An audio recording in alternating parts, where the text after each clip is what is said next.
Hey, this episode is brought to you by Zippix Nicotine Toothpicks. Zippix brings you a totally satisfying, convenient, and great tasting way to curb your nicotine cravings.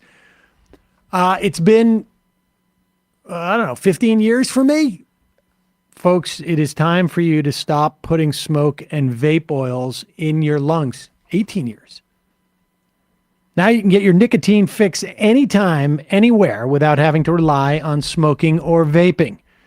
Zippix toothpicks give you an easier, healthier, more discreet way to get your fix. And here's the deal. They are available in 6 flavors. They also have 2 different options in terms of the amount of nicotine that is in the toothpicks. One's a 2 milligram, one is a 3 milligram. So if you're trying to smoke less or vape less, and then you want to try and diminish the amount of nicotine, there's the first 2 steps. And then the third step, if you want to take it, Zippix also offers caffeine and B12 infused toothpicks.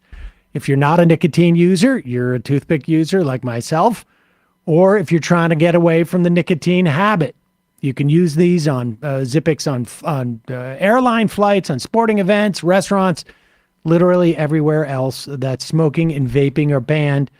It is also one of the most cost-effective nicotine products on the market. Zippix has already helped tens of thousands of customers in leading a healthier lifestyle. If you currently smoke or vape, they can probably help you too. Make your lungs happy and try Zippix nicotine toothpicks. Ditch the smokes, ditch the vape, get some nicotine-infused toothpicks at zippixtoothpicks.com today. Get 10% off your first order by using the code MAJORITY10. That's the number 10, MAJORITY10 at checkout. Your lungs are going to be glad you did. You got to be 21 or older. And warning, nicotine is an addictive chemical. Don't I know it? Zip more, smoke less with Zippix nicotine toothpicks. Okay, now time for the show. The Majority Report with Sam Seder. The destiny of America is always safer in the hands of the people than in the conference rooms of any elite. Sam Seder. They are unanimous in their hate for me, and I welcome their hatred. We must guard against the acquisition of unwarranted influence, whether sought or unsought, by the military-industrial complex. The Majority Report with Sam Seder. And I get the feeling you've been cheated.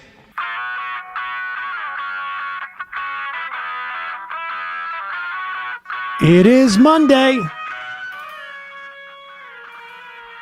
February 26, 2024. My name is Sam Seder. This is the 5-time award-winning Majority Report. We are broadcasting live steps from the industrially ravaged Gowanus Canal in the heartland of America, downtown Brooklyn, USA. On the program today, Ganesh Sitaraman. You got to tell me his bio. I can't. My computer just crashed. Law professor at Vanderbilt University, author of Why Flying is Miserable and How to Fix It. Exactly. Returning guest. Returning guest. Also on the program today, Donald Trump cruises in South Carolina. Koch money abandons Nikki Haley, but she vows to continue through March, Super Tuesday. Also on the program today, Israel, Hamas continue hostage for temporary ceasefire negotiations.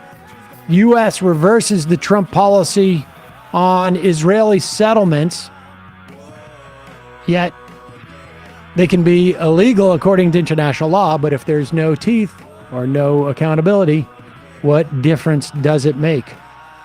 Meanwhile, a U.S. airman kills himself by fire, lighting himself on fire in front of the Israeli embassy to protest Israel's attack on Gaza. New York Times in disarray over the novice Israeli reporter they assigned, who was part of writing the piece on the supposed Hamas mass rape in Israel. Israel says assault on the Nasser hospital is over, turning up scant evidence of Hamas presence there. No. Republican House flailing as we careen to a government shutdown just days away, at least partial. And Republicans are trying to protect Americans from Republicans over their IVF personhood agenda. The anti-immigrant Let's Provide for Americans First Texas opts out of USDA summer lunch program, denying 3.8 million Texas children from food aid. Undergraduate student workers at California state universities vote to unionize. New York State legislature vote down the redistricting map, and they'll write a new one. Meanwhile, Trump has 30 days to appeal the $454 million fine now. It's jumped up with interest. Every day it's going to go up. He owes New York State and Mike Pello. Remember that guy? Well, it's not just that $1.6 billion lawsuit he's got to deal with. A court now finds that he still does owe that $5 million from his election challenge regarding servers in China and them messing with the 2020 election. Yes. All this and more on today's Majority Report. Welcome, ladies and gentlemen. Thanks so much for joining us. I'm back. You're back. Welcome back. Thank you very much, everybody. Emma, great job this week. Thank you. It is a fun day, Monday. Yes. Got wild raving reviews. Also, we should also say that today is Bradley's birthday. It is. Happy birthday. Charge. Bradley's 17 now, right? Oh. I can almost drive. Yep. Now we actually have to. Pay him? Yeah. Now we've got to pay him now because Oy. he's not here with his parents. We're calling it like intern. bring your nephew to work day. Exactly. Exactly. Lot to get to today. You're going to enjoy this guest. It was well, we'll talk about it in a second, but obviously a lot of I followed a little bit of what happened in South Carolina, not too intently. It wasn't a huge surprise. Everybody says after they lose that they're going to stay in a race, and then they drop out. Nikki Haley, the announcement. Before the announcement this morning that the Koch network, I guess one of them's dead, is going to stop funding Haley. It makes me wonder. But as of Sunday, I was convinced she's going to stay in here through March. And the reason why she's running, it seems to me to be one reason and one reason only. And that is, I guess you could argue that she thinks that he's going, he could get hit by a bus or just, his arteries could be clogged so much that he goes, he has some type of like massive medical thing. But I also do think that a lot of the money that has been supporting her has been there to try and thwart him in the general. I hear you on that. Because it definitely doesn't help him to have to expend resources in whatever resources, money, time, effort, on dealing with these primaries. Could be going to lawyers. It could be going to lawyers for one thing. And Biden's outspending him 2-1. So what this apparently, or has not outspending him, has 2-1 in terms of fundraising at this point. And part of what the money that Trump raises has to go towards his legal battles. That's what he's doing. And let's be clear. Trump got outraised in 2016 as well. True. But I imagine the Biden campaign this time around is listening to people in Wisconsin, listening to people in Michigan, listening to people in Nevada, listening to people in Pennsylvania. I imagine.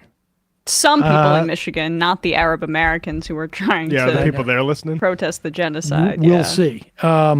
Tomorrow is Michigan's primary. Yep. And we'll be talking more about the attempts to have people vote uncommitted. Again, this is a primary. This is the time to register your dissatisfaction with policies or candidates, et cetera, et cetera. Meanwhile, Donald Trump, he's not getting the respect that one would expect from Fox News these days, at least from Brett Baer, who apparently is the one guy who's allowed to be mean to Trump at the network. But I think it's really just a countdown until Trump is like, that Brett Baer. Yeah. I think they've got a problem over there at Fox. But here is Brett Baer with Donald Trump asking if Trump is concerned about maybe losing suburban women voters. But in fact, Brett Baer is still under the delusion that Trump didn't win in 2020. That's Brett Baer's problem. Yes, right, exactly. What do you say to that female independent suburban voter who feels that way, to win her back? First of all, I won in 2020 by a lot, okay? Let's get that straight. I won in 2020. You know that this, and if you look at all that's of the not tapes, what if the you look vote at shows. everything that you want to look at, you take a look at Truth to Vote, where they have people stuffing the ballot boxes on tapes, or Mr. President, let's that go was to all recent. looked Well, wait a into. minute. Let's go to recent.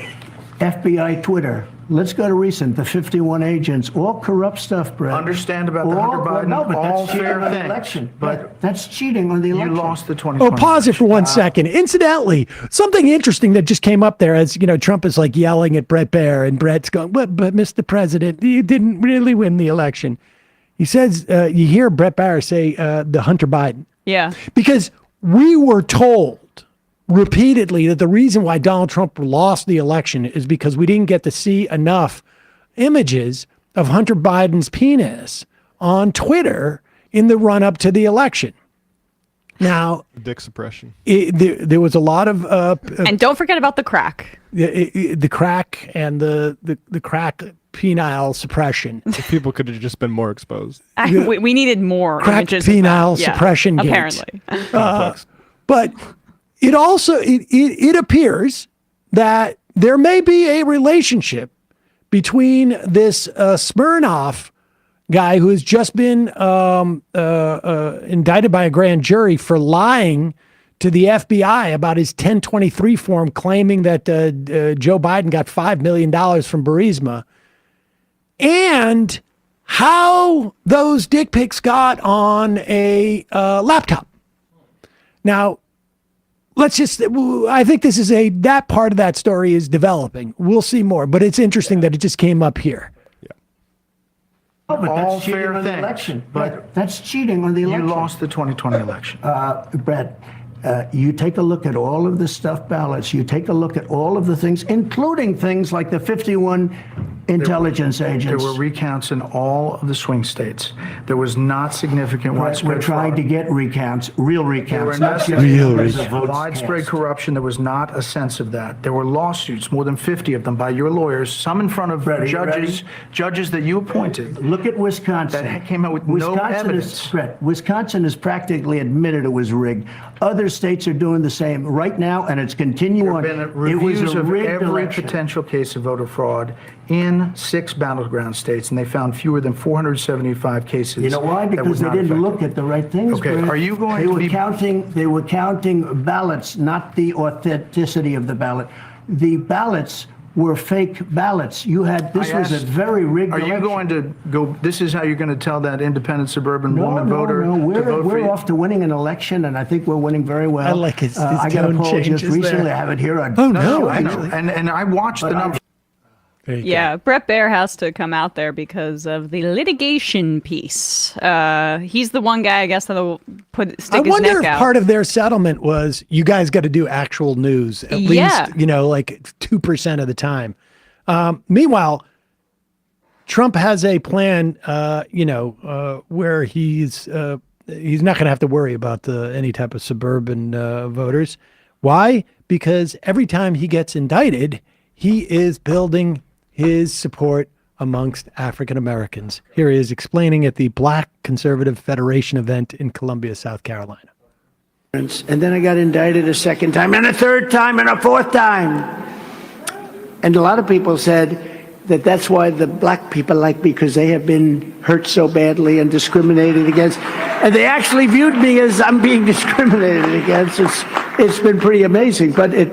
And they called Who are Clinton. they discriminating? Is it Democrats? Yeah, they called Clinton the first black president, and Obama, you know, he's got the whole Muslim piece. I'm the first black president because of all the indictments. It's like when he was talking to like Jewish leaders, like, you guys like to make deals, right? He just can't help himself. No, he did that. He did that. Well, that's what I'm saying. Oh, yeah, okay, right. I know some people say this is a bit of a trope, but you get it. You guys get it. We're going to dig more into this stuff. We've got a lot to talk about today, but first we're going to take a break. And when we do, first we got a couple words from our sponsors. I'm a little rusty. I haven't done this in a week. I know. Well, you'll get back into the swing of things shortly. And maybe in the fun half, we'll talk about my trip to a indoor water park. Yeah. Sounds like you had a good time. Oh yeah. Speaking of which, this is actually we're gonna have to double up on this. You get into bed, you check all your social media apps, all of a sudden 45 minutes have passed and you wake up in the middle of the night with horrible dreams. It's time for you to develop a new habit before you go to bed. I try. I really do try. Yeah. Sometimes I'm successful with this.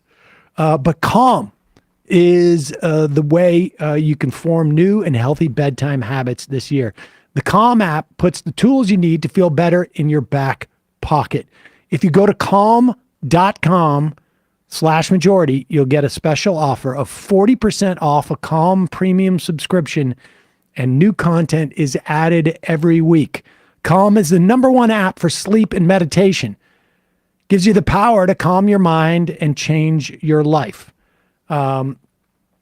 The great thing about this app is that the app is built for how unique everybody has different challenges that they're dealing with. The mental health of one person differs to another person, and the opportunity and time and moments that you have for meditation vary. Calm strives to provide content that caters to your preferences and needs. Their meditations range from focuses on anxiety and stress to relaxation and to focus and to building habits on taking care of your physical well-being. They have sleep stories. These are very helpful. These are the ones that I can do because then I get my fix of like, I feel like I'm getting information, but it actually puts me to sleep. Including sleep meditations and calming music. They'll have you drifting off to dreamland quickly and naturally. And they even have expert-led talks on topics like overcoming stress and anxiety, handling grief, improving self-esteem, caring for relationships, and more. Stress less, sleep more, live better with Calm. For me, the big thing is the stories, because I get my fix as if someone's like, I have to convince myself that I'm like, well, I'm maximizing time, and someone's telling me a story, then I feel like I'm hearing a story, and then I just fall asleep. That's the way I have to. There's a lot of tricks I have to use. listen to audiobooks. Yeah. For listeners of the show, Calm is offering an exclusive offer of 40% off a Calm premium subscription at calm.com/majority. That's CALM.com/majority. 40% off unlimited access to Calm's entire library. Go there and check out their library right now. That's calm.com/majority.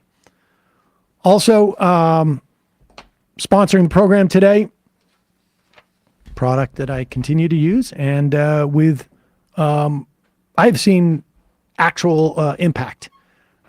Years ago, Nutrafol had wanted to advertise on the show. Michael's hair was thinning at the time. I asked him if he wanted to do it. He said no, and I was like, all right. And then over the past, year or two, I started feeling like things are thinning on this side of my head. I don't know if I had like a cowlick or whatnot. And was With Nutrafol, you don't have to choose between better hair growth and your health, because Nutrafol provides a whole body health approach for men and also for women, for that matter, that promotes healthier hair. You had a friend, I know at least your friend, and I know somebody else actually, right? A woman who had great success with this. There are no drugs, no compromises, just better hair. Nutrafol's hair growth supplements are physician formulated, 100% drug-free ingredients. Their patented technology provides consistent, reliable results without compromising your sex life. Many supplements rely solely on ingredient studies. The thing about Nutrafol that is different is that it clinically tests the final formulations. What happens when you put all these ingredients together, and what impact does it have? In a clinical study, 84% of men showed improvement in their hair after 6 months taking Nutrafol's men's hair growth supplements. Take their hair wellness quiz on Nutrafol.com/men for a personalized hair health plan based on your specific root causes. No pun intended. With Nutrafol, building a hair growth routine is simple. Purchase online, no prescription or a doctor's visit required. Free shipping, automated deliveries. Ensure you'll never miss a day. You will see results in 3 to 6 months. Nutrafol is the #1 dermatologist recommended hair growth supplement brand, with over 1 million people seeing thicker, stronger, faster growing hair with shedding less. Take the first step to visibly thicker, healthier hair. For a limited time, Nutrafol offering our listeners $10 off your first month subscription and free shipping when you go to Nutrafol.com/men. Enter the promo code TMR. Find out why over 4,000 healthcare professionals recommend Nutrafol for healthier hair. Nutrafol.com/men, spelled Nutrafol.com/men. Enter the promo code TMR. That's Nutrafol.com/men, promo code TMR. All right, quick break. When we come back, Ganesh Sitaraman, law professor at Vanderbilt University, author of Why Flying is Miserable and How to Fix It.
We are back. Sam Seder, Emma Vigland on the Majority Report. It's a pleasure to welcome back to the program Ganesh Sitaraman. He is a law professor at Vanderbilt University, director of the Vanderbilt Policy Accelerator for Political Economy and Regulation, author of Why Flying is Miserable and How to Fix It. Welcome back to the program, Ganesh.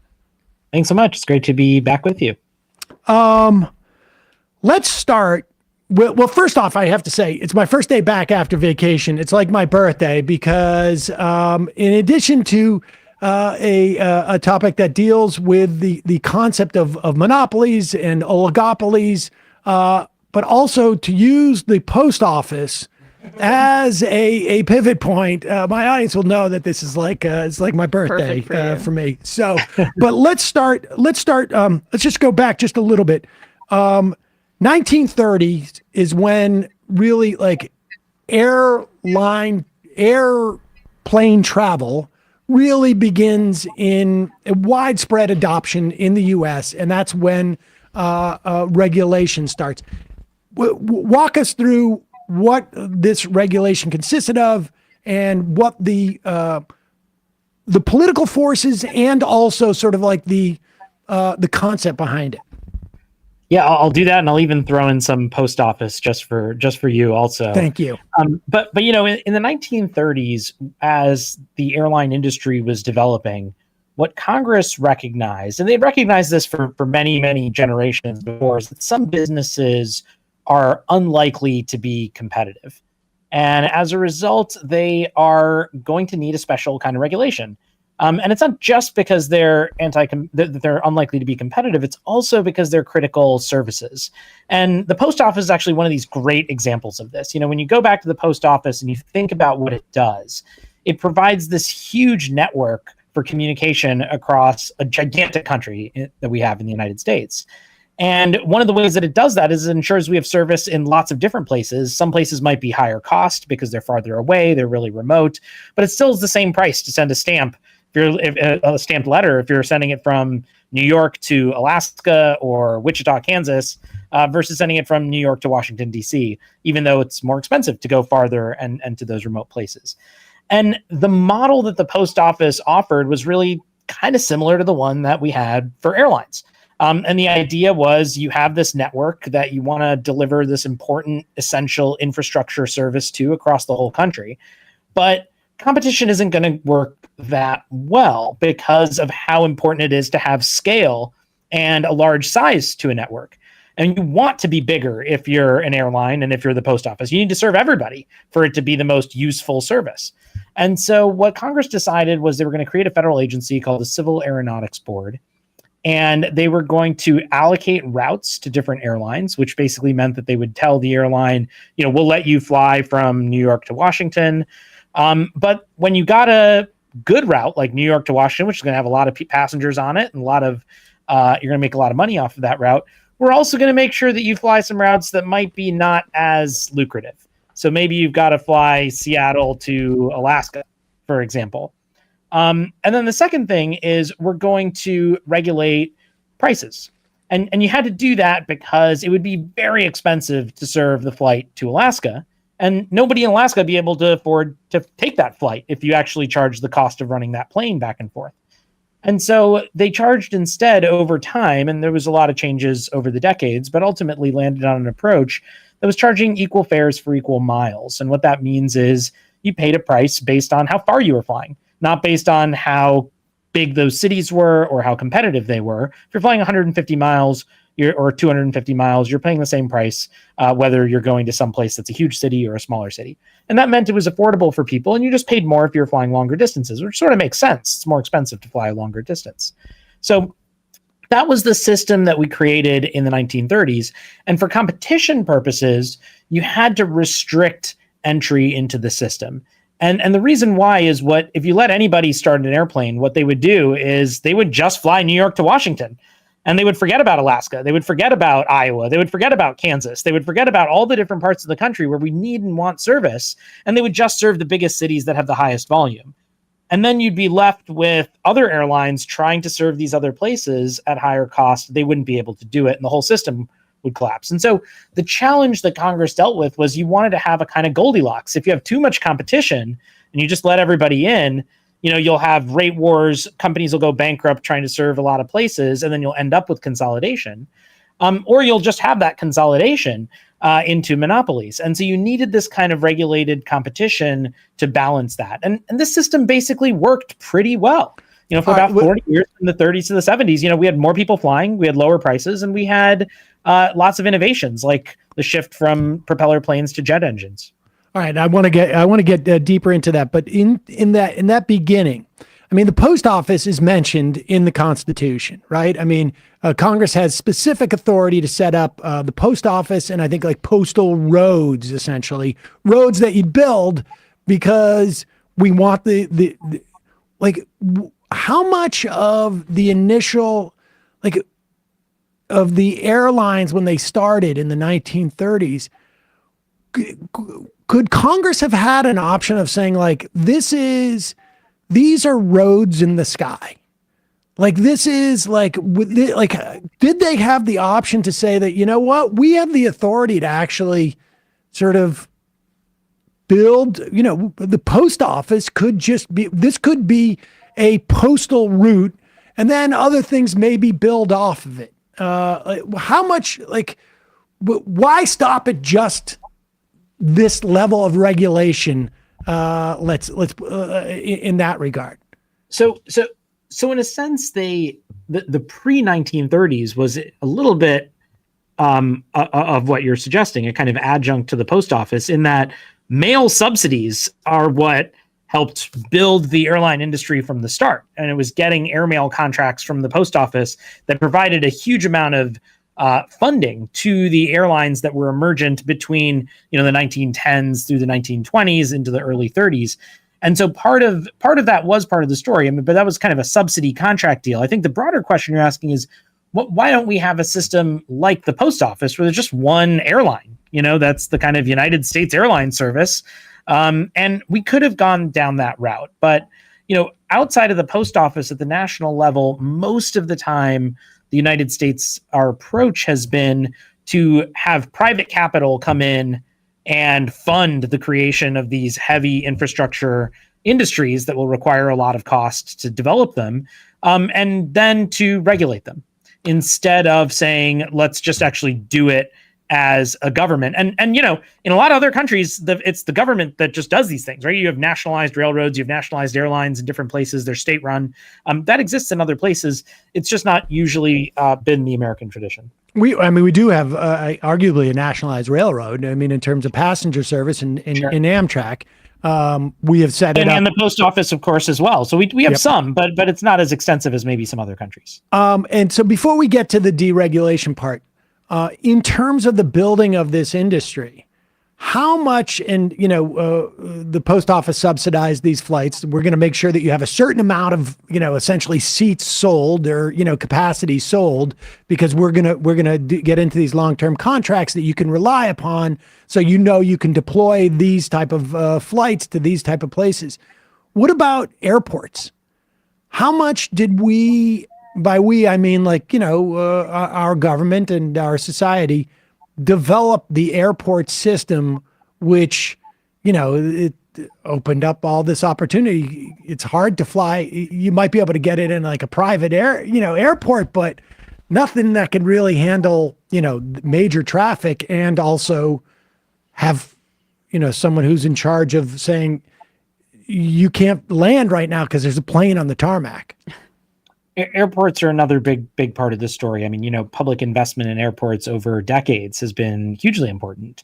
We have Congress has funded airports. We have airport improvement grants and projects that come out of the federal government. And even more basic than that, the idea that you're going to fly around in U.S. airspace over people's houses, over public lands. I mean, that's a right that is granted to airlines, and that's a special privilege. Not everyone gets the privilege to be able to do that. You can't just do it. You have to work through nowadays the Department of Transportation, the FAA, to get a license to do that. But that's another privilege that we, the people, give to these industries to do that. And I think part of the bargain, in the 1930s, and part of the understanding was, with these kinds of privileges come some responsibilities. And the regulatory system is built in a way to ensure that you have that, and particularly that you have reliable, stable service that applies to large chunks of the country. Okay, and so we have this system of essentially cross subsidies so that you can fly to Alaska if you're in Florida, the same amount of, well, I don't know. I can't do distances well, but you could go from Florida, let's say Boston, to Florida to, I don't know, like California, and it'd be more or less, or I guess maybe halfway across, like somewhere in Texas, maybe. It would be the same amount. It's based on miles. It's not a question of like how busy the airline is in any given route. And then you also prevent what you call cream skimming, I think it is, where you can't take just the good routes, the busiest routes. You got to do all these routes. You get a certain amount of really good ones and a certain amount of not so great ones, which is exactly how the post office works as well. What was happening with if prices were capped? Was there a minimum price, or like could people lower their prices as it went along? And how did airlines bargain? Because I remember the 747 with the lounge. I don't remember the piano, but tell us about this. It's a little complicated. For the prices, they changed things over time. I mean, the system existed for 40 years, from the 30s to the 70s. A lot of changes happened in that time, not just World War II, but then the further development of the airlines, the move to jets. There's a lot of safety improvements, the creation of the FAA. A lot of things are changing. And with that, the regulators are also changing how they think about pricing. And so they do it differently at different periods. But by the end, part of what they're doing is a few things. One, there are limits on prices to make sure they're affordable, but there are also some minimums, because they don't want the airlines to be so competitive on price with each other that they all start going bankrupt and then need either subsidies from the government or the taxpayers, or to be bailed out in some ways, or to just lose all the competition. So there's sort of this kind of Goldilocks thing where they want a little competition, but not so much. The place where this encourages a ton of competition is in the quality of service. And so by the 70s, as you mentioned, with the piano bar idea, you're getting airlines competing in really significant ways over making service better. So you never had to worry about regulating how small the seats are or how big they are, because the incentive for the airlines was to make them comfortable and to make them bigger, because that's how you got customers in a world where prices were controlled. You got better food. I mean, they had steak dinners. You got free alcohol in coach. That was, again, to attract you in. The idea of the piano bar, these lounges, again, same thing. We want this to be a comfortable experience, and that's how we're going to attract you as a customer to come to our airline instead of going to somebody else, which you could go to at about the same price in the regulated context. I want to be clear on this. There was a piano bar in the plane. Inside. Yeah, but people understand this. And even in coach, you had like the equivalent of like on the trains, you have like the club car, essentially, where you go in and you can get like refreshments and hang out. That existed in coach. In airplanes. It's amazing. Think about that. And they didn't do the overbooking, obviously, that they're doing now, which is truly insane that that's allowed. That many of these busy flights get overbooked and say, hey, you bought this with miles, you were one of the low end tickets, you get booted off if enough people show up to their flight. Yeah, so they didn't do that either, because, again, part of what they were doing was the regulators were checking the busyness of the routes and making sure there was going to be capacity. And so they assumed a certain amount of what's called load factor, basically how full the plane is, when they were regulating the prices. And so they set things pegged to that. And so, you didn't have as many full flights, you didn't have overbooking, and you also had an ability to switch. So if, you were going to miss your flight for some reason, or there was a problem, they could just put you on a different flight by a different airline, and they would make the math work on the back end. And that's something the airlines have stopped doing also. That's what I remember those days where you I missed my American Airlines thing. I can go on Pan Am. I just got to, I got to go from JFK to LaGuardia or something like that. I just got to go. Just in terms of just because I want to talk about get into the sort of like the dark ages when the deregulation went away. But where else is this analogous to within the context of U.S. society? Because the post office is not analogous in terms of the post office insofar as we more or less, quasi operate the post office. We don't fund it. It's self-funding, but it is a government agency, but there are other sectors of our society which have this type of strict regulation.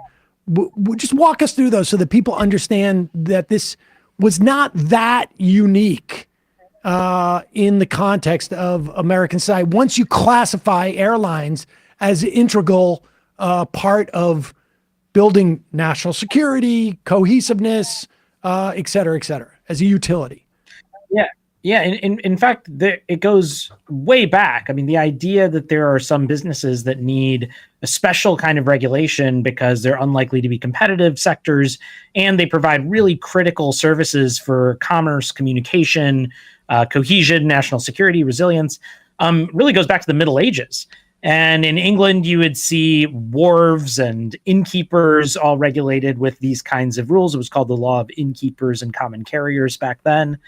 In the United States, that expanded into covering, the railroad, motor carriers, which is buses and trucking, maritime shipping on the oceans, and domestic water carriers as well. Airlines, of course, as we've been talking about. In the energy sector, oil and gas pipelines and electricity. In the telecommunications sector, the telephone was governed under similar principles. Banking was also governed under similar principles. In each of these areas, the system was a little bit different, of course, because each of these sectors is different. Oil pipelines are not the same as banks, and neither are the same as telephones. But the basic core idea is if you have these geographically spatial networks, you have these essential services, they're unlikely to be competitive for really important reasons, and we need to think about governing them differently, really applied pretty consistently, and the same regulatory tools applied as well. What also, and then this is maybe outside of your portfolio, but we also see this in the context of insurance. We have, our insurance markets are heavily regulated, particularly even health insurance, where prices are not necessarily, where they are capped essentially by our regulators. But I only raised it because, health insurance companies don't seem to me to be crucial in the way that having an airline industry. Like, I'm not convinced. Like, it seems like there's a lot of evidence that we could get rid of health insurance companies and do just fine with, let's say, a single payer system. Half the country is on something like that already, practically. So I think insurance and healthcare are interesting cases from this perspective. Insurance has a little bit of a different history than these other regulated sectors, because in a lot of cases, these are network industries, or they have high capital costs to come into play. You maybe needed a special privilege from the government to say, lay down your railroad tracks over people's property or put up your telephone poles. So same thing with oil and gas pipelines, or, so there's a little bit of a difference there with insurance. I think the place where there's a similarity with insurance is this idea of cross subsidy, where part of the theory of insurance is some of the healthy people, or if you're thinking about car insurance, people who are motorists who are not getting into car accidents are still paying in. And sometimes people will be getting into accidents and there'll need to be a payout for them. And those things balance themselves out. You're not every year, hopefully, getting into a car accident and needing the insurance company to pay for that. So there's a similarity there in the cross subsidy part. I think the bigger similarity might be healthcare, which is different than health insurance per se. Right, but we don't govern healthcare in the United States like a public utility, like a network or a platform, in the way these other areas had been governed. And maybe there's an argument that we should think about it that way. And of course, the far end of that spectrum, one side of it would be just truly a national healthcare system, like English NHS, kind of single government-run healthcare system. That's one version. That'd be sort of more like the post office. It's a government-provided system, and it operates that way. The kind of public utility, airline, regulated competition kind of model would be still private, but it would have a lot more regulatory controls than we have now. So again, think about just healthcare access in rural places. What you're seeing in a lot of places in the country is hospitals in rural areas going under, private equity roll-ups, consolidating healthcare providers, and then reducing service in some places also happening. I think at the provision level too, in addition to the hospital level, though this is, as you said, not my deepest area of expertise, but I think you see that happening. And part of the challenge is, again, in rural places and smaller cities, it's more expensive to provide the kind of care that you need at the volume, because there's just lower volume. But we still want there to be service in those places. Mm-hmm. And that's actually the parallel problem that you faced in the case of airlines, that we face in the post office, that we face in railroads, that we face in electricity. And we actually have had a way to solve that problem in a lot of these other sectors, but we haven't applied it to healthcare either, nor have we applied the kind of NHS national healthcare version, which would also solve the problem through a different mechanism. But I think it's an interesting way to try to explore what's wrong with healthcare maybe to look at some of these tools. And you know, I'm not an expert in the healthcare part significantly enough to draw all the connections, but I certainly think there's a lot of interesting work to be done there. Right. I mean, I bring that up because I think, like, you know, one of the things that I think your book does is it sort of like expands our imagination or reminds us of what was sort of normal in the past. But the idea of like a massive healthcare conglomerate, you know, let's say coming out of Texas that owns hospitals, you know, all the way in Massachusetts, is to be able to say, okay, you get to put a hospital in Philadelphia, but you've also got to put one in rural Pennsylvania as well. You gotta, you get that cross subsidies. All right. So we airline travel is wonderful. It's very pleasant. The prices are dropping as the technology and the sort of like uptake by Americans is increasing.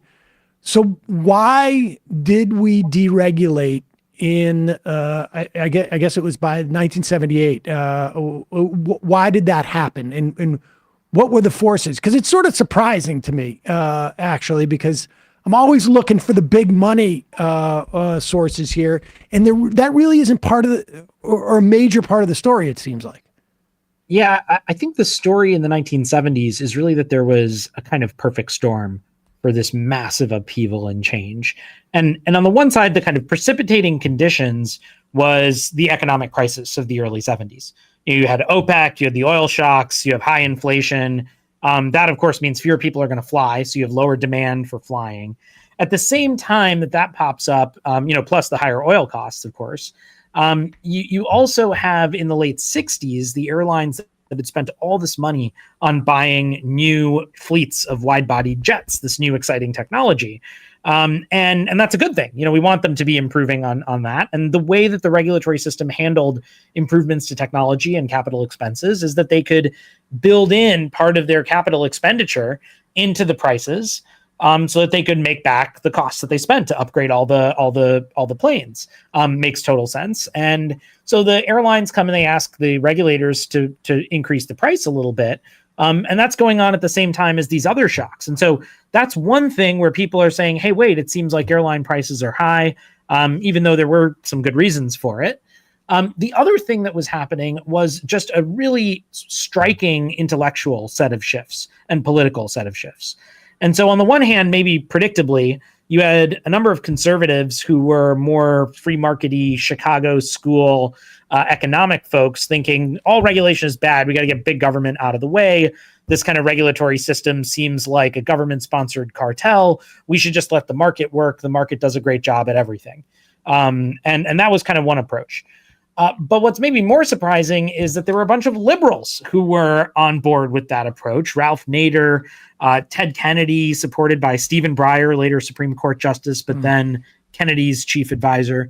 And what their argument was that this kind of government regulated system was harming consumers, and that if we moved to a more market approach and deregulated, this would be better for consumers and prices would go down, really pulling on these conservative market-based approaches. And they bought into that too.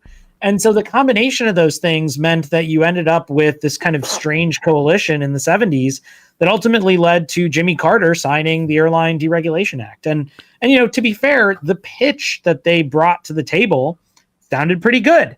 It was, if you deregulate the airlines, you're going to have lower prices, more competition, and no bad things are going to happen. You're not going to have losses of service or a problem for labor or any issues on safety, and everything will be just fine. Will just be better because it'll be even cheaper and there'll be even more competition.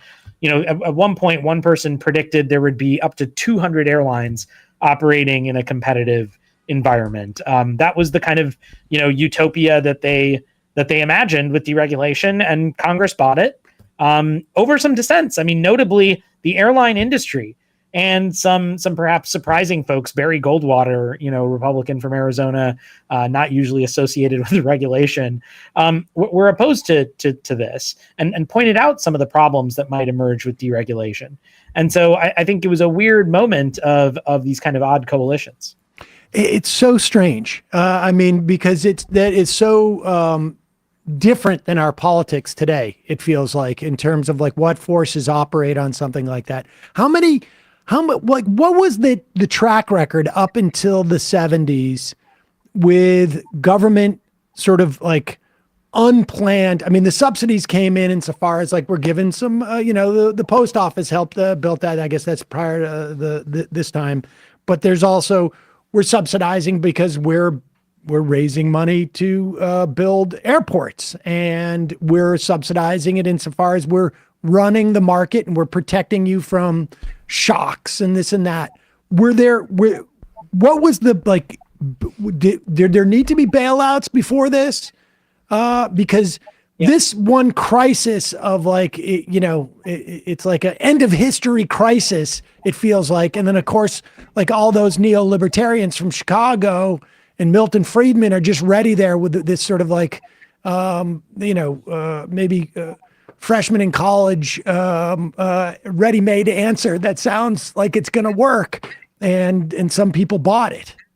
Yeah, in a way, it's really interesting because one of the great successes of regulation was weaning the big airlines off subsidies, which they had been getting from basically the dawn of the airline. I mean, not exactly the Wright brothers, but a little bit after that, all the way through. And by the late 50s, the cab has gotten it to a place where the big airlines don't need subsidies anymore. And that's one of the real strengths of this period, is that you actually move away from that model of needing the subsidies and toward the airlines standing on their own 2 feet in a reliable and stable way. So I think that's another one of the great success stories of the period that rarely gets told. Okay. So, and there's also an element we should say that there was an example in California and Texas of like, because these were airlines that were within a state, and these states are obviously big enough to justify having an airline that could operate just within a state. Southwest, I think, was one of those. They were not regulated by the federal government, and they were operating. And so that gave like a poor analogy. It turns out, but an analogy as to like how this could work in the entire country. And so let's jump ahead. So they think that this is going to bring about an era where we're going to keep all the stuff that we've had at this point under regulation, but we're just going to have more airlines. It's just going to be cheaper. People are going to have more choice in the marketplace. What happens? And it happens pretty quick, doesn't it? Yeah. So deregulation happens really fast, right away after 78 in the first couple of years. And what the consequence is immediately you end up not in the kind of utopia that the deregulators predicted, but in a kind of Hunger Games for like a decade from 78 till the late 80s. And in that period, at first, what you get looks pretty good. You get a whole bunch of new airlines coming in. There's airlines like People Express that start up and that are offering new kind of service. There's New York Air. There's dozens of these airlines. Didn't Trump have an airline too? I feel like he did by the a little bit later in the 80s, tried to do that and got in on potentially buying some other airlines. But in that period, early in the 80s, you had all these new entrants coming in, and they were coming in without unionized workforces. They were coming in not to Alaska or small towns in Kansas, but instead were flying primarily to big cities. So you would have, airlines recognizing, hey, Boston, New York, DC, that's a really popular corridor. Let's take that and start flying there. And they start competing. They're dropping prices because they're just serving in these places. They're trying to get market share. We have these good competitive fare wars. And then the big airlines, they've got some weapons too, and they decide to fight back. And so what the big airlines do is they start serving those same routes also.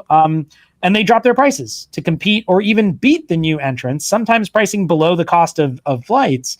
And they'll even sandwich flights. And what that means is basically if you're a new entrant, if you're People Express and you're flying, New York to Detroit at 9 a.m., you might get another airline coming in and flying at 8:58 and 9:02. And so why would you ever, as a passenger, want to take this new no frills airline that has, not the good meal, not the good service at 9 a.m. when for the same price or cheaper, I could fly American or Delta or whatever, one of the big airlines with a lot better service with these big networks. And I can just fly them at 8:58 instead of 9 or 9:02 instead of 9. And what that did was it pushed out these smaller airlines. And that was one of the tools they used. They also created frequent flyer programs, which were an anti-competitive tool designed as such. I mean, pretty obviously, the whole point of it is that you fly that same airline instead of flying a competitor. It's designed to keep you with that airline. That emerged in the 80s. And people in the 80s thought these were anti-competitive and a form of white-collar crime even, that they shouldn't be allowed for that reason. But that emerged as well. And so by the end of the 80s, what you ended up with was dozens of mergers and bankruptcies that led to reconsolidation of the airline industry into basically the same big players running the show as ran it under regulation. They just now were unregulated. And that had some really important consequences even over the course of the 80s, because what the airlines did was they partly really put pressure to squeeze labor to reduce their costs. And so they ended up with... I was going to ask the difference between labor union density pre, let's say, 78 and post, 88. Yeah. So one of the things that happens is, these new entrants come in without unions. And so the old airlines need to figure out what to do with that. And so when there are mergers or bankruptcies, they put a lot of pressure on the airline unions to cut their pay and benefits. One airline, American, actually created a system of B scales, which was basically if you were grandfathered in and already worked at the industry, you made whatever those benefits were. But any new employee got put on the B scale, which was lower benefits and salary going forward. So there were different ways they tried to do that as a way to shrink costs. That wasn't how the system worked under regulation. And then they massively restructured their routes.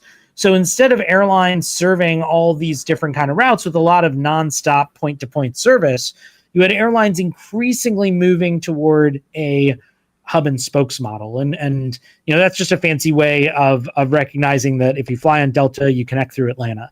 And it's because they move all their stuff to Atlanta. It's more efficient for them. Ground crews, everything else, they can concentrate in one place. It's a little bit more irritating for passengers because for a lot of passengers, it means you have to connect where you might have had a point-to-point nonstop service. Of course, for some passengers, if you were in very remote places, maybe it's a little bit better because if you're in a remote place and you can get to Atlanta on one flight, you then have access to a lot of other flights. But that was the big shift, this kind of move to these hub and spoke systems also over time, which really reshaped the geography of our airline industry, of airports, and over time of economic growth and I think inequality in our country too. Because when you have concentration of airports and you lose a hub, think about your St. Louis's, your Cincinnati's, to lose a hub is a real downside for a city. Who wants to start a Fortune 500 company in a city that doesn't have any air service? And if you think about it one step further, do you really want to start it in a city that doesn't have that much air service? A lot better to be in a place with a lot of basic transportation infrastructure. So I think it's had a lot of consequences, and that was basically predicted by the people who were opposed to deregulation and admitted by the proponents of it by the 1980s, by the end of the 80s. And that to me is one of the striking stories here that almost never gets told, is that the proponents of deregulation, like Alfred Kahn, even though he never said he was wrong, he admitted that airline prices hadn't gone down everywhere. They'd gone up in some places and down in others, that there had been this move to hub and spokes, that there had been massive consolidation and monopolistic exploitation, admitted all of these things by the late 80s. It really is amazing the knock-on impact of this too. In addition to it sucks to fly. I mean, that's literally the title of your book. But the labor density issue, and I wonder how much of, if in the course of your research into this, that in the 1970s, there began this sort of hostility within the Democratic Party, in certain parts of the Democratic Party, to organized labor and unions, right? I mean, you have the McGovern Commission that sort of changes the way that the primaries happened and made a more democratic, small d democratic. but also was meant to sort of, take some of the power away from labor unions. We are just years away from by the time we deregulate from Reagan breaking the PATCO union with the air traffic controllers. Was that a question? I mean, I don't perceive Ted Kennedy, although I don't really know, as being necessarily hostile to labor. Stephen Breyer, I don't think is a particular champion or was as a Supreme Court justice to labor, if I remember correctly. But how much of that played in this sort of like stew that pushed the deregulation? So I don't think that the challenges and problems that labor would face after deregulation from the airlines were a kind of major motivating factor for some of the proponents of airline deregulation. They may have kind of willfully been blind to what was going to happen. I mean, I described this in the book, a couple of little stories from the book. One is, one of the heads of the airlines says to Congress that this is going to be basically an assault on labor if you deregulate the airlines. He then later, as head of one of these airlines, becomes one of the main people assaulting labor in the 1980s, and is deeply hated by the labor unions by the late 80s and by workers in the whole industry. A guy named Frank Lorenzo. But he said that's what was going to happen. I mean, so there was some notice that this is what was going to happen. But I think they were not motivated by it, in part because there's another story that I have in the book of Ted Kennedy, who, almost a decade after deregulation, meets at some cocktail party or something, one of his former aides who worked with him on the deregulation project in the 70s, sees him and goes up to him, and the guy comes up to him just to say hi to, his old boss, Kennedy. And Kennedy just starts like yelling at him basically about deregulation and saying how it's been crushing the unions. And you promised to me that the unions would be for this and that it would be good. It would be okay for labor. And that's not what's happening. And he went on about this, and, I don't know if he regretted it fully, but he certainly seemed like he was quite, in the reports of that conversation, was quite exercised on behalf of labor that this had been a real problem. And so I think there's a real story there that, whether or not it was motivated, it is something that contributed and that, probably wasn't taken anywhere near as seriously, certainly by some of the proponents as it should have been. It's just so hard, I think, having a political awareness in this era and contemplating such a massive change like that without there being, some huge pot of money that somebody thinks that they're going to make. And even the people who were going to make it were sort of against it on some level. And then just these knock-on things, the financialization of these airlines, they're basically functioning as like, half their business, it feels like is some type of like credit deals that they're making with credit cards over these airlines. And then I think like that untold story of what it's done in terms of not only wealth disparity in terms of cities, increasing the rural urban divide in this country. I think you could also trace the sort of like why Congress has become so stratified, where you have now, 10 years ago you had, or 20 years ago, you had 250 seats that were up for grabs at any point in the House. And now it's down to like a dozen or two that are up for grabs because people self-sort based upon their desire to travel and to get to places and the type of business they do. Let's also I want to touch on this before we get to the final part of your one possible solution that you have to this, is this notion of common ownership where there is a de facto coordination, maybe de facto is the wrong word, a coordination amongst the airlines so that they have really developed an oligopoly. Now we're back to where we were, except for without the regulation that makes sure that they don't function as an oligopoly or have that type of ability to sort of screw over consumers, but also society and citizens insofar as these knock-on impacts? Yeah, I think one of the things that you see is that we just have a lot less competition in the airline industry nowadays. And there's a bunch of ways that works. One is if you just think about cities. If you're a city that only has service from one or two airlines, that's low levels of competition. That usually means higher prices, worse quality of service.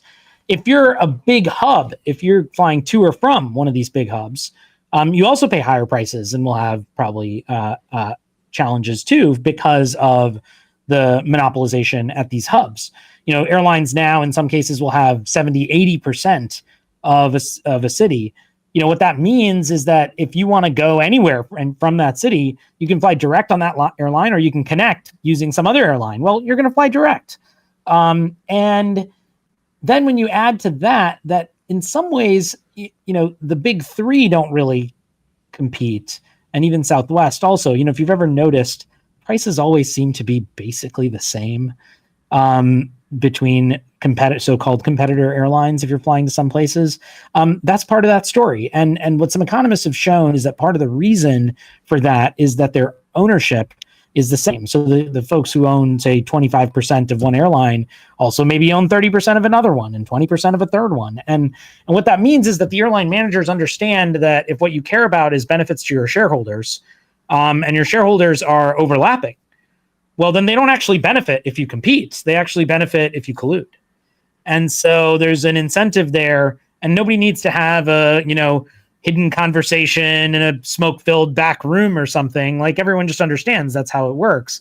And so that also can encourage, folks have suggested, this kind of anti-competitive behavior. So in a bunch of ways, we have less competition now. And even at the big level, when you look at it, the biggest four airlines in the country have a larger market share now than they did in the 1970s under regulation.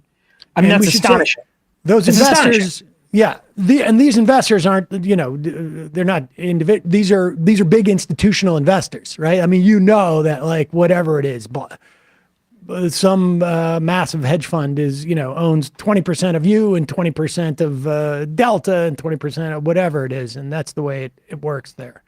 And that's, I think it's a real challenge. And there's some law professors who've argued this is straightforwardly a violation of the antitrust laws and something that we need to grapple with.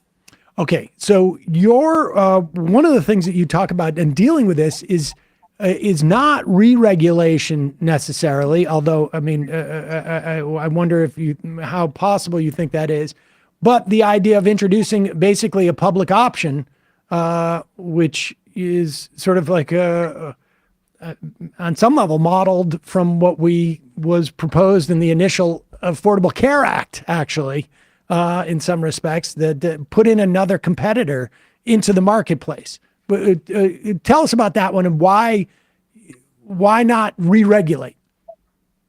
Yeah, so in the book, I try to expand our imagination in a bunch of ways about how we think about airline policy, because I think part of the challenge is for almost everyone, I think we just think that this is something we have to live with. The crummy service, the small seats, the lack of access, the higher prices, the fewer flights. I mean, all of this is just a pain and there's nothing we can do. It's just how it is. And I want us to think that that's not true, that I want us to realize like we can do something about this and we need to be more imaginative. And so, I don't talk in detail about re-regulation per se in the book because, part of the book, as we've talked about here, is really about the history of regulation and how it worked. And so it's pretty evident how we could just go back to that.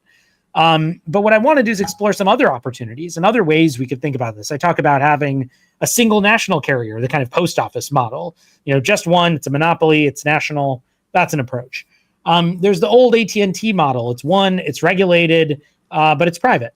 And so still one carrier. And those two things help us think about what would be the pros and cons of a single national system where you truly have universal scale. That's interesting, but it's also problematic. There's no competition. Maybe there would be some downsides to innovation in those contexts. I think a public option is another approach that could be interesting, as you mentioned, where you could imagine having a public carrier alongside a private carrier. That's actually the model Australia had for a long time, their two airline policy. And, the nice thing about that is the public carrier will ensure that the private actor stays competitive on price. The private actor will ensure that the public carrier stays pretty decent on quality. And you can imagine that kind of two-party competition dynamic working. But, I ultimately, I don't think that approach or nationalization is likely in the short term or even medium term. And so what I really focus on is systems of regulated competition that draw from the history that we have and are inspired by them, but try to solve some of the most acute problems that we face today. My hope is that some of those things, even if they're not as bold, might actually be able to get bipartisan interest from people all around the country.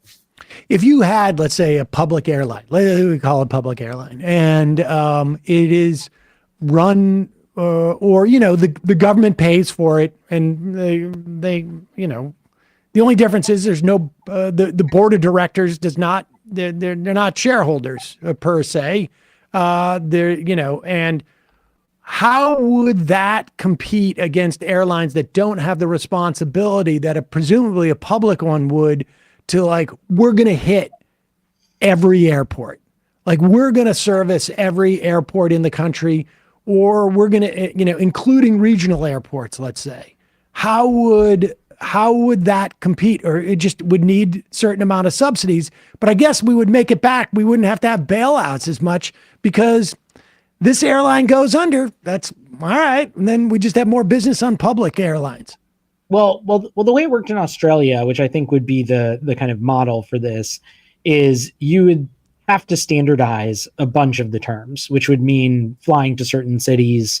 And in the Australia one, the airlines, the public and the private, had to fly to all the same cities, and they had, some similarities in what their mandates were. And then they could compete within that. And so that was a place where, if the private sector could do better, it would do better. But they weren't allowed to do better by dropping a bunch of cities that we want to have service. So that's the way you would have to solve that problem. It's really the fascinating stuff, and I think it's really helpful for people to sort of get a grip of what is possible, and just the idea. I mean, you're the director of a center that has political economy in its name. And this is, a prime example of all of these things are just decisions that we make, that the economy does not exist in nature. You don't pick it off a tree. We're creating it. I really appreciate you coming on. Ganesh Sitaraman, law professor at Vanderbilt University. The book is Why Flying is Miserable and How to Fix It. Thanks so much for your time today. We'll put a link to that at majority.fm and our podcast and YouTube descriptions. Thanks so much for having me. It's great to be here. Thank you. All right, folks, we're going to take a quick break and head into the fun half of the program, where we will have fun half. Before we do, I just want to do a quick plug for this. Friend of show, Danielle, sent this to us. There is an effort, a GoFundMe, a family in Gaza who is trying to essentially escape from Gaza, to get out of Gaza, to get to Egypt. They have a child who has Down syndrome, and as you know, obviously this is everything that's going on there is horrific for children, adults alike, etc. It is just an increased challenge to have Down syndrome and this level of chaos, and the stress levels are just obviously through the roof. But wanted to share this with you. We'll put the link to this GoFundMe in our podcast and YouTube description and at majority.fm. And we may have one of the relatives of this family on the program to discuss, also having come, I believe, from either from Gaza or from the West Bank to talk about what's happening on there. But just wanted to call your attention to this. We'll put a link. Anything you can donate, obviously helpful, and note too that it's in euros. So just be aware of that. Also, just a reminder, you can support this program by going to Join the Majority Report, become a member, allow this show to survive and thrive. And Just Coffee, justcoffee.coop, fair trade coffee, tea, or chocolate. Use the coupon code majority, get 10% off. Emma. ESPN, today we're going to be talking a bit about the EA Sports NCAA game and how they offered college players $600 for their rights. What a ripoff that is. Doc Rivers feeling the heat a little bit. Cam Newton brawl. Some fun topics in a bit of a slower time. YouTube.com/ESPN show today. Matt, Left Reckoning. Left Reckoning. Check out our Patreon show for that released yesterday. Patreon.com/Left Reckoning. We talk about how South Dakota is sending National Guards people to the border in the midst of a nation-leading labor shortage, and the disconnect we're seeing with regards to prioritizing racism over including people into your communities. So check that out, patreon.com/Left Reckoning. You okay? All right. 646-257-3920. 646-257-3920. We will see you in the fun half. 3 months from now, 6 months from now, 9 months from now. And I don't think it's going to be the same as it looks like in 6 months from now. And I don't know if it's necessarily going to be better 6 months from now than it is 3 months from now. But I think around 18 months out, we're going to look back and go wow. What? What is that going on? It's nuts. Wait a second. Hold on for a second. The Majority Report. Emma, welcome to the program. Hey. Matt. What is up, everyone? Nomi Key. You did it. Let's go, Brandon. Let's go, Brandon. Bradley, you want to say hello? Sorry to disappoint everyone. I'm just a random guy. It's all the boys today. Fundamentally false. No, I'm sorry. Women's Stop talking for a second and let me finish. Where is this coming from, dude? But dude, you want to smoke this 7A? Yes. Hi, me? Is it? Yes. Is this me? Is it me? It is you. Is this me? Hello? Is this me? I think it is you. Who is you? No sound. Every single frickin' day. What's on your mind? Sports. We can discuss free markets and we can discuss capitalism. I'm gonna go throw up. Who libertarians? They're so stupid, though. Common sense says, of course. gobbledygook. We fucking nailed him. So what's 79 plus 21? Challenge Matt. I'm positively quivering. I believe 96, I want to say. 857-210-35 501 1 half 3 8s 9/11, for instance. $3,400, $1,900. 5 4 $3 trillion sold. It's a zero-sum game. Actually, you're making me think less of it. But let me say this. Poop. You can call it satire. Sam goes with satire. On top of it all, my favorite part about you is just every day, all day, everything you do. Without a doubt. Hey, buddy, we see you. All right, folks. It's just the week being weeded out, obviously. Yeah, sun's out, guns out.